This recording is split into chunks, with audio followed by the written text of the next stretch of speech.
हरिओम तत्सत। ज्ञान भक्ति चैनल में आपका स्वागत है। इस चैनल में हम ज्ञान भक्ति और सनातन धर्म का प्रसाद ग्रहण करते हैं। यदि आपने हमारे चैनल को सब्सक्राइब नहीं किया है तो कृपया अभी सब्सक्राइब कर लीजिए। धन्यवाद। हमारा दंडवत प्रणाम है ब्रह्मांडीय ईश्वरीय शक्ति को, हमारे पूजनीय गुरुदेव श्री स्वामी ज्योतिर्मयानंद जी महाराज को, सब संतों को और शास्त्रों को, और आप सब में विद्यमान परमेश्वर को। आज के सत्संग में हम गीता प्रेस गोरखपुर द्वारा प्रकाशित पद्म पुराण के सृष्टि खंड का श्रवण करेंगे।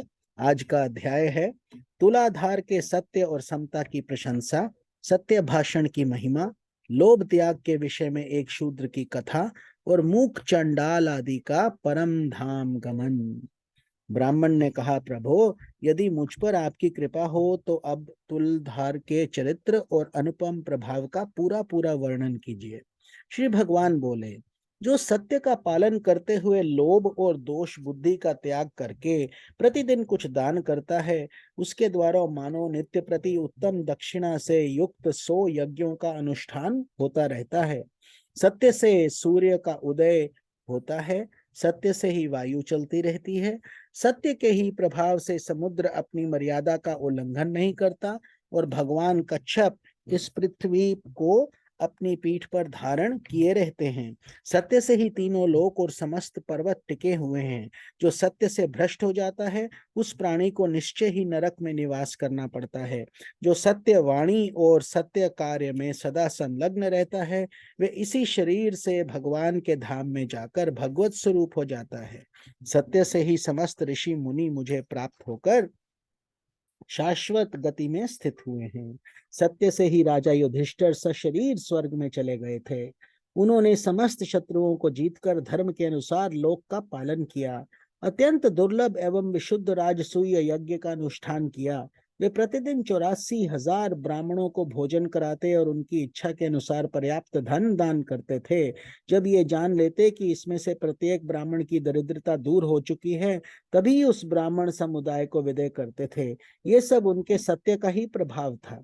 राजा हरिश्चंद्र सत्य का आश्रय लेने से ही वाहन परिवार तथा अपने विशुद्ध शरीर के साथ सत्यलोक में प्रतिष्ठित हैं। इनके सिवा और भी बहुत से राजा, सिद्ध, महर्षि, ज्ञानी और यज्ञकर्ता हो चुके हैं जो कभी सत्य से विचलित नहीं हुए। अतः लोक में जो सत्य परायण है वही संसार का उद्धार करने में समर्थ होता है। महात्मा तुलाधार सत्य भाषण में स्थित हैं। सत्य बोलने के कारण ही इस जगत में उनकी समानता करने वाला दूसरा कोई नहीं है। ये तुलाधार कभी झूठ नहीं बोलते। महंगी और सस्ती सब प्रकार की वस्तुओं के खरीदने बेचने में ये बड़े बुद्धिमान हैं। विशेषतः साक्षी का सत्य वचन ही उत्तम माना गया है। कितने ही साक्षी सत्य भाषण करके अक्षय स्वर्ग को प्राप्त कर चुके हैं। जो वक्ता विद्वान सभा में पहुंचकर सत्य बोलता है वे ब्रह्मा जी के धाम को, जो अन्यान्य यज्ञों द्वारा दुर्लभ है, प्राप्त होता है। जो सभा में सत्य भाषण करता है उसे अश्वमेध यज्ञ का फल मिलता है।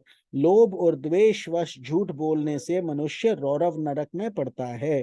तुलाधार सबके साक्षी हैं। वे मनुष्यों में साक्षात सूर्य ही हैं। विशेष बात यह है कि लोभ का परित्याग कर देने के कारण मनुष्य स्वर्ग में देवता होता है। एक महान भाग्यशाली शूद्र था जो कभी लोभ में नहीं पड़ता था। वे साग खाकर, बाजार से अन्न के दाने चुनकर तथा खेतों में धान की बीलें बीनकर बड़े दुख से जीवन निर्वाह करता था। उसके पास 2 फटे पुराने वस्त्र थे तथा वे अपने हाथों से ही सदा पात्र का काम लेता था। उसे कभी किसी वस्तु का लोभ नहीं हुआ, अतः तथापि वह पराया धन भी नहीं लेता था। एक दिन मैं उसके परीक्षा करने के लिए 2 नवीन वस्त्र लेकर गया और नदी के तीर पर एक कोने में उन्हें आदरपूर्वक रखकर अन्यत्र जा खड़ा हुआ। शूद्र ने उन दोनों वस्त्रों को देखकर भी उसके मन में लोभ नहीं किया और वो ये समझकर ये किसी और के पड़े होंगे चुपचाप घर चला गया। तब ये सोचकर कि बहुत थोड़ा लाभ होने के कारण ही उसने इन वस्त्रों को नहीं लिया होगा, मैंने गूलर के फल में सोने का टुकड़ा डालकर उसे वहीं रख दिया। मगध प्रदेश, नदी का तट और कोने का निर्जन स्थान, ऐसी जगह पहुंचकर उसने उस अद्भुत फल को देखा। उस पर दृष्टि पड़ते ही वो बोल उठा, बस बस, ये तो कोई कृत्रिम विधान दिखाई देता है। इस समय इस फल को ग्रहण कर लेने पर मेरी अलोभ वृत्ति नष्ट हो जाएगी। इस धन की रक्षा करने में बड़ा कष्ट होगा। ये अहंकार का स्थान है। जितना ही लाभ होता है उतना ही लोभ बढ़ता जाता है। लोभ लाभ से भी लोभ की ही उत्पत्ति होती है। लोभ से ग्रस्त मनुष्य को सदा ही नरक में रहना पड़ता है। यदि यह गुणहीन द्रव्य मेरे घर में रहेगा तो मेरी स्त्री और पुत्रों को उन्माद हो जाएगा। उन्माद काम जनित विकार है।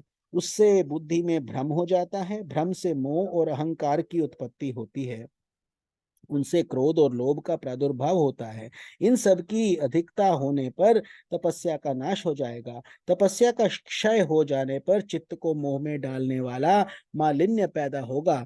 उस मलिनता रूप सांकल में बंध जाने पर मनुष्य फिर ऊपर नहीं उठ सकता।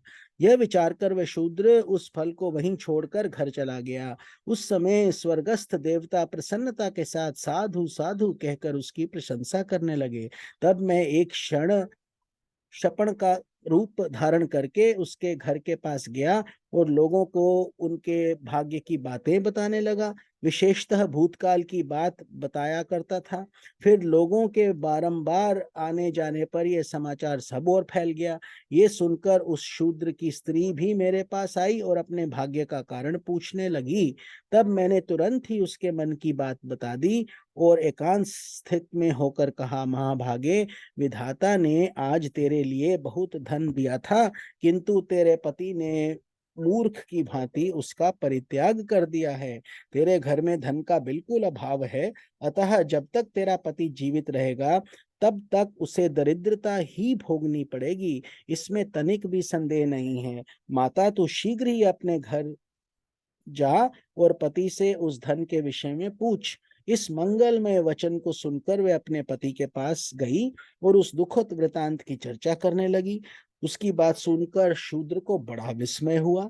वे कुछ सोचकर पत्नी को साथ लिए मेरे पास आया और एकांत में मुझसे बोला, शपणक, बताओ तुम क्या कहते थे। शपणक बोला, तात, तुम्हें प्रत्यक्ष धन प्राप्त हुआ था, फिर भी तुमने अवज्ञा पूर्वक तिनके की भांति उसका त्याग कर दिया। ऐसा क्यों किया? जान पड़ता है तुम्हारे भाग्य में भोग नहीं बंधा है। धन के अभाव में तुम्हें जन्म से लेकर मृत्यु तक अपने और बंधु बांधवों के दुख देखने पड़ेंगे। प्रतिदिन मृतकों की सी अवस्था भोगनी पड़ेगी। इसलिए शीघ्र ही उस धन को ग्रहण करो और निष्कंटक भोग भोगो। शूद्र ने कहा, शपणक, मुझे धन की इच्छा नहीं है। धन संसार बंधन में डालने वाला एक जाल है। उसमें फंसे हुए मनुष्य का फिर उद्धार नहीं होता। इस लोक और परलोक में भी धन के जो दोष हैं उन्हें सुनो। धन रहने पर चोर, बंधु बांधव तथा राजा से भी भय प्राप्त होता है। सब मनुष्य उस धन को हड़प लेने के लिए धनी व्यक्ति को मार डालने की अभिलाषा रखते हैं। फिर धन कैसे सुखद हो सकता है? धन प्राणों का घातक और पाप का साधक है। धन का घर काल एवं काम आदि दोषों का निकेतन बन जाता है। अतः धन दुर्गति का प्रधान कारण है। शपणक बोला, जिसके पास धन होता है उसी को मित्र मिलते हैं। जिसके पास धन है उसके सभी भाई बंधु हैं। कुल, शील, पांडित्य, रूप, भोग, यश और सुख ये सब धनवान को ही प्राप्त होते हैं। धनहीन मनुष्य को तो उसके स्त्री पुत्र भी त्याग देते हैं। फिर उसे मित्रों की प्राप्ति कैसे हो सकती है? जो जन्म से दरिद्र हैं वे धर्म का अनुष्ठान कैसे कर सकते हैं? स्वर्ग प्राप्ति में उपकारक जो सात्विक यज्ञ कार्य तथा पोखरे खुदवाना आदि कर्म हैं वे भी धन के अभाव में नहीं हो सकते। दान संसार के लिए स्वर्ग की सीढ़ी है, किंतु निर्धन व्यक्ति के द्वारा उसकी भी सिद्धि होनी असंभव है। व्रत आदि का पालन, धर्मोपदेश आदि का श्रवण, पितृ यज्ञ आदि का अनुष्ठान तथा तीर्थ सेवन ये शुभ कर्म धनहीन मनुष्य के किए नहीं हो सकते हैं। रोगों का निवारण, पथ्य का सेवन, औषधों का संग्रह, अपने शरीर की रक्षा तथा शत्रुओं पर विजय आदि कार्य भी धन से ही सिद्ध होते हैं। इसलिए जिसके पास बहुत धन हो उसी को इच्छानुसार भोग प्राप्त हो सकते हैं। धन रहने पर तुम दान से ही शीघ्र स्वर्ग की प्राप्ति कर सकते हो। शूद्र ने कहा, कामनाओं का त्याग करने से ही समस्त व्रतों का पालन हो जाता है। क्रोध छोड़ देने से तीर्थों का सेवन हो जाता है। दया ही जप के समान है, संतोष ही शुद्ध धन है, अहिंसा ही सबसे बड़ी सिद्धि है, शिलोच्छ वृत्ति ही उत्तम जीविका है, साग का भोजन ही अमृत के समान है, उपवास ही उत्तम तपस्या है, संतोष ही मेरे लिए बहुत बड़ा भोग है, कोड़ी का दान ही मुझ जैसे व्यक्ति के लिए महादान है, पराई स्त्रियां, माता और पराया धन मिट्टी के ढेले के समान है, पर स्त्री सर्पिणी के समान भयंकर है, यही मेरा यज्ञ है। गुण निधे, इसी कारण मैं उस धन को नहीं ग्रहण करता हूँ, ये मैं सच सच बता रहा हूँ। कीचड़ लगाकर धोने की अपेक्षा दूर से उसका स्पर्श ना करना ही अच्छा है। श्री भगवान कहते हैं, नरश्रेष्ठ, उस शूद्र के इतना कहते ही संपूर्ण देवता उसके शरीर और मस्तक पर फूलों की वर्षा करने लगे।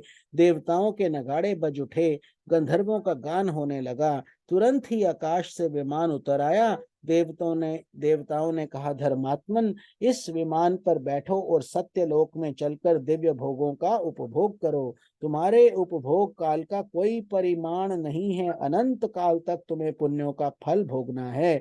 देवगणों के यूं कहने पर शूद्र बोला, इस शपणक को ऐसा ज्ञान, ऐसी चेष्टा और इस प्रकार भाषण की शक्ति कैसे प्राप्त हुई है? इसके रूप में भगवान विष्णु, शिव, ब्रह्मा, शुक्र अथवा बृहस्पति, इनमें से तो कोई नहीं है, अथवा मुझे छलने के लिए साक्षात धर्म ही तो यहाँ नहीं आए हैं। शूद्र के ऐसा वचन को सुनकर शपणक ने रूप में उपस्थित हुआ और हंसकर बोला, महामुने, मैं ही साक्षात विष्णु हूँ, तुम्हारे धर्म को जानने के लिए यहाँ आया था।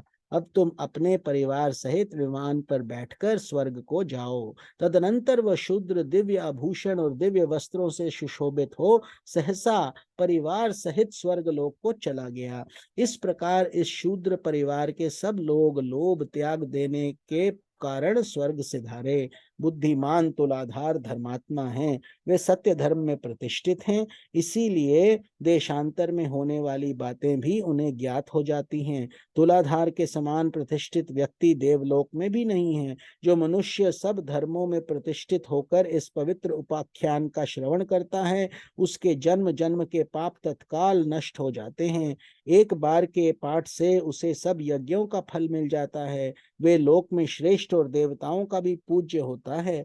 व्यास जी कहते हैं, तदनंतर मूक, चंडाल आदि सभी धर्मात्मा परम धाम जाने की इच्छा से भगवान के पास आए।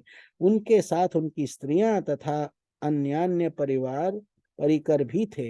इतना ही नहीं, उनके घर के आसपास जो छिपकलियां तथा नाना प्रकार के कीड़े मकोड़े आदि थे, वे देव स्वरूप होकर उनके पीछे पीछे जाने को उपस्थित थे। उस समय देवता, सिद्ध और महर्षिगण धन्य धन्य के नारे लगाते हुए फूलों की वर्षा करने लगे।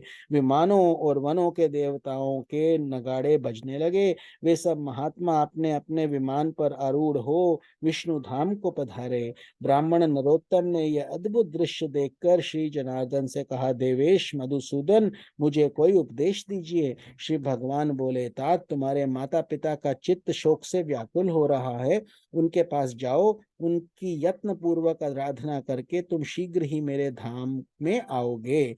माता पिता के समान देवता देवलोक में भी नहीं है। उन्होंने शैशव काल में तुम्हारे घिनौने शरीर का सदा पालन किया है, उसका पोषण करके बढ़ाया है। तुम अज्ञान दोष से युक्त थे, माता पिता ने तुम्हें सज्ञान बनाया है। चराचर प्राणियों सहित समस्त त्रिलोकी में भी उनके समान पूज्य कोई नहीं है। व्यास जी कहते हैं, तदनंतर देवगण, मूक, चंडाल, पतिव्रता, शुभा, तुलाधार, वैश्य, सज्जनाद्रोहक और वैष्णव संत, इन पांचों महात्माओं को साथ ले प्रसन्नता पूर्वक भगवान की स्तुति करते हुए वैकुंठ धाम में पधारे। वे सभी अच्युत स्वरूप होकर संपूर्ण लोकों के ऊपर स्थित हुए। नरोत्तम ब्राह्मण ने भी यत्न पूर्वक माता पिता की आराधना करके थोड़े थोड़े काल में ही कुटुंब सहित भगवत धाम को प्राप्त किया। शिष्यगण, ये 5 महात्माओं का पवित्र उपाख्यान मैंने तुम्हें सुनाया है। जो इसका पाठ अथवा श्रवण करेगा उसकी कभी दुर्गति नहीं होगी। वह ब्रह्म हत्या आदि पापों से कभी लिप्त नहीं हो सकता है। मनुष्य करोड़ों गोदान करने से जिस फल को प्राप्त करता है, पुष्कर तीर्थ और गंगा नदी में स्नान करने से उसे जिस फल की प्राप्ति होती है, वही फल एक बार इस उपाख्यान के सुनने मात्र से मिल जाता है। ओम नमो भगवते वासुदेवाय। तो कल के सत्संग में हम पोखरे खुदाने, वृक्ष लगाने, पीपल की पूजा करने, पौंसले चलाने, गोचर भूमि छोड़ने, देवालय बनवाने और देवताओं की पूजा करने का महात्म्य, इस बात का हम श्रवण करेंगे, इस अध्याय का श्रवण करेंगे। ओम नमो भगवते वासुदेवाय। हरि ओम तत्सत।